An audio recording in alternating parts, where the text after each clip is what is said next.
Olá, sejam bem-vindos à nossa aula de número 2 do curso Metodologias Ativas em Sala de Aula, Novas Estratégias para Velhos Problemas. E o assunto da aula de hoje são duas metodologias ativas bastante conhecidas, que é a sala de aula invertida e a gamificação. Vamos lá? Vamos começar pela sala de aula invertida. A abordagem atual da sala de aula invertida, como hoje nós conhecemos e como ela é acostumada a se apresentar, ela é comumente atribuída a dois professores do ensino médio no Colorado, Estados Unidos, que é o Jonathan Bergman e o Aaron Sanders. E eles fizeram um experimento, por volta do começo dos anos 2000, e em 2007 eles publicaram o primeiro estudo a respeito disso. Esse método ele tem como propósito dar liberdade aos alunos de interagir com o conteúdo, seja ele qual for, de acordo com o seu próprio estilo de aprendizagem, o seu modo de aprender, o seu momento de aprender. E ele se provou um sucesso quando foi implementado pelos professores no Colorado e, ao decorrer dos anos, as trouxe assim de uma forma bastante efetiva, tanto pelos Estados Unidos quanto em outras partes do mundo. E nós temos aqui os preceitos que norteiam esse método chamado sala de aula invertida. É muito importante a gente conhecê-los. No nosso material eles estão muito melhor descritos, aqui é só um resumo, tá? Para a gente fazer aquela revisão.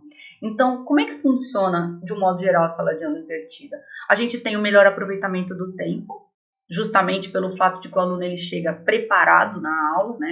Ele não vem totalmente cru para a sala de aula.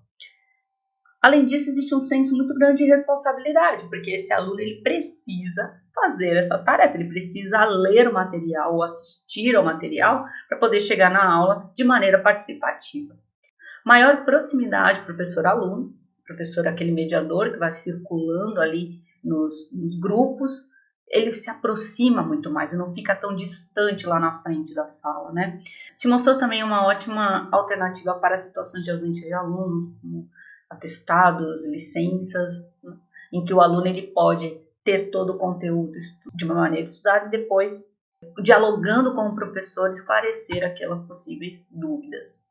Percepção do próprio aprendizado, ou seja, quando participa da aula efetivamente, o aluno começa a reconhecer que ele aprendeu, porque ele, na verdade, a aula não está sendo ministrada pelo professor, mas sim pelo professor e pelos alunos.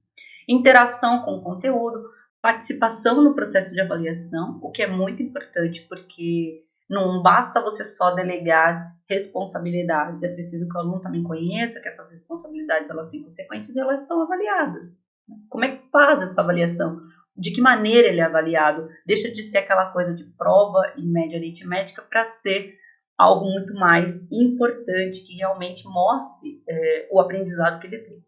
Uso de ferramentas tecnológicas, vocês vão ver que as metodologias ativas, todas elas são muito alinhadas com as tecnologias e, obviamente, o feedback que tem que ser individual.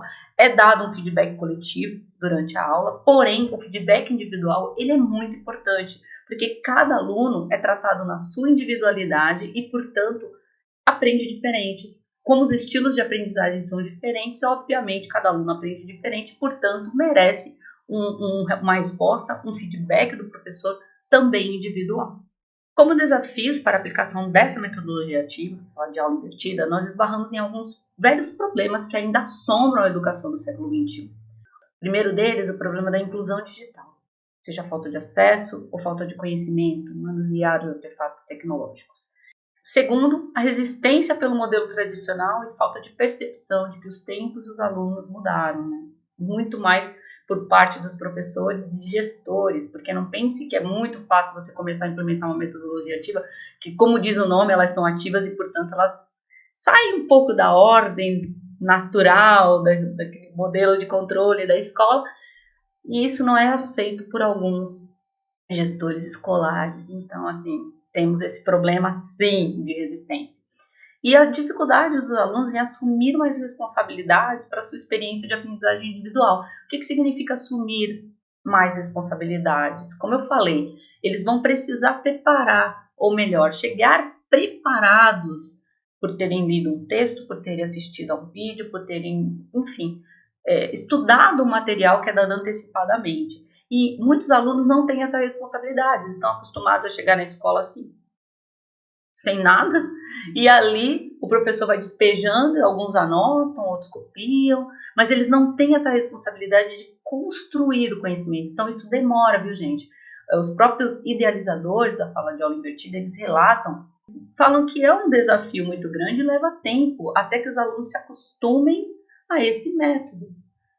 Infelizmente, não é fácil sair daquele modelo tradicional cômodo, passivo, para você atingir algo que vai te levar a um horizonte muito mais amplo.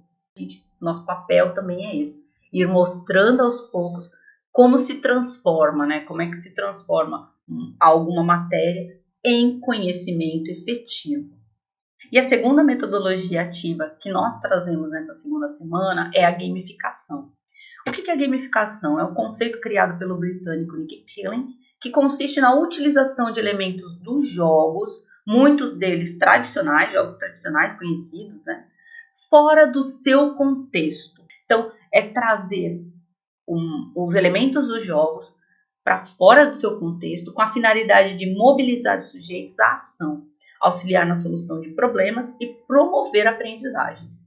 Não se trata apenas de usar jogos em sala de aula, nada disso, mas criar atividades que trabalhem com os princípios usados para estabelecer algo como um jogo.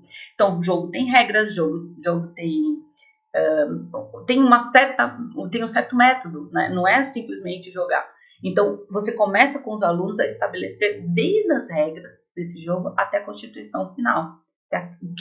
Com a recompensa, o que acontece ao final desse processo todo. Então, você pegar uma disciplina como, sei lá, ciências e transformar um dia um conteúdo de ciências em um conteúdo gamificado pode trazer, além da motivação dos alunos, já que adolescente, criança, em geral, adora jogo, né? Além dessa motivação, pode trazer muitos ganhos, porque eles vão estar trabalhando com regras, muitas delas que eles mesmos estipularam. Então, construir essas regras também faz parte desse processo. Você pode começar desde a construção desse jogo até a implementação e a recompensa ao final do processo inteiro. Assim, no que é comum a todos, o que a gente pode destacar com relação aos jogos, né? Eles têm que ter metas a serem alcançadas, eles incluem restrições, regras, incentivos, imprime algum tipo de competição e desafio, isso é muito importante, que jovem também é muito estimulado por esse espírito, né, de competição, desafio, quando ele é bem colocado, né, não fomentando nenhum tipo de ódio, nada disso, mas uma forma de mostrar valor, sim, valor pelo que aprendeu. Eles também precisam estar situados em um contexto específico, não é simplesmente jogar lá trazer um jogo de tabuleiro e falar jogue, não. Tem que ter um propósito, gente. Para ser gamificação como metodologia ativa, tem que ter um propósito educativo dentro do contexto da disciplina que está sendo aplicada. E envolvam jogadores, obviamente. Você não vai colocar uma pessoa para jogar sozinha. Então, é muito importante entender que jogo é uma coisa. Jogo como metodologia educacional é outra.